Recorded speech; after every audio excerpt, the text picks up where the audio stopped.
Look who is here. അതെ, finally Brazil is back. So Real മാഡ്രിഡിന്റെ match ഉണ്ട്. Real Madrid versus Real Betis ആണ് match. റയലിനെ സംബന്ധിച്ച് ഭയങ്കര ക്രൂഷ്യലാണ്. ഓൾറെഡി ലാലിഗയിൽ അവരുടെ കാര്യത്തിൽ ഒരു തീരുമാനമായിരിക്കുകയാണ്. ഇതോടുകൂടി ആകുമ്പോൾ മറ്റേ ശവപ്പെട്ടിയിലെ അവസാനത്തെ ആണി എന്ന് പറയുന്ന പോലെ ഒരു രീതിയിലും ജയിച്ചാലും വലിയ കാര്യമൊന്നുമില്ല. 73 പോയിന്റ് മാത്രമേ ഉള്ളൂ. ഒരു രീതിയിലും തിരിച്ചു വരാനാത്ത രീതിയിലേക്ക് പോകും. കാരണം ബാഴ്സ ഓൾറെഡി 82 പോയിന്റുമായിട്ട് ഒന്നാമതാണ്. അതെ അതെ, ഇനിയിപ്പോൾ സാധ്യതകൾ ഇല്ലാന്ന് തന്നെ പറയാം.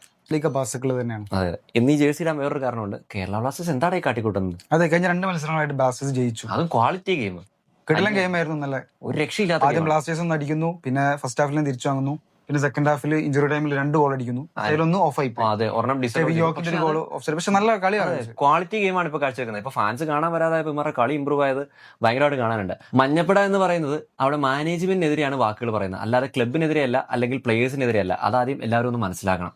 ഇന്നലെ സി കെവിന് ഇതൊക്കെ ഗ്രൗണ്ടിൽ കളി കാണാനുണ്ടായിരുന്നു, ഗാലറിയിൽ ഉണ്ടായിരുന്നു. എന്തായാലും നല്ല സപ്പോർട്ട് ഉണ്ടായിരുന്നു അവരുടെ ഭാഗത്തുനിന്ന്. എന്തായാലും പ്ലേയേഴ്സ് നന്നായിട്ട് ഇമ്പ്രൂവ് ചെയ്ത് വരുന്നുണ്ട്. എടുത്തു പറയേണ്ട ഒരു പേരാണ് അവിടെ കെവിൻ യോക്ക്. മാഡ്രിഡ് തോറ്റു 3-2. ബാഴ്സലോണ ജയിച്ചു 1-0. പിന്നെ ചെൽസിനെ കോച്ചിനെ പുറത്താക്കി. അത് ആക്ച്വലി ഒരു നല്ല തീരുമാനമായിട്ടാണ് എനിക്ക് ഫീൽ ചെയ്യുന്നത്. കാര്യമായിട്ടുള്ള മൂവ്മെന്റ് ഒന്നും ഉണ്ടാവുന്നില്ലായിരുന്നു. പിന്നെ ആർസണൽ തോറ്റും കൂടി ചെയ്താല് സിറ്റി പ്രീമിയർ ലീഗ് തൂക്കും. ആസ് യൂഷ്വൽ ആർസണൽ പഴയ പരിപാടി കാണിച്ചു തുടങ്ങിയിട്ടുണ്ട്.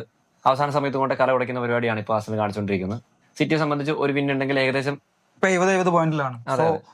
നിലവിലെ സാഹചര്യത്തിൽ ഇന്നത്തെ ആർസണലിന്റെ കളി ഭയങ്കര ക്രൂഷ്യലാണ്. ന്യൂകാസിലായിട്ടാണ് ഒരു മാച്ച് നടക്കാൻ പോകുന്നത്. അപ്പോൾ കാത്തിരുന്ന് തന്നെ കാണാം എന്താണ് സംഭവിക്കാൻ പോകുന്നത്.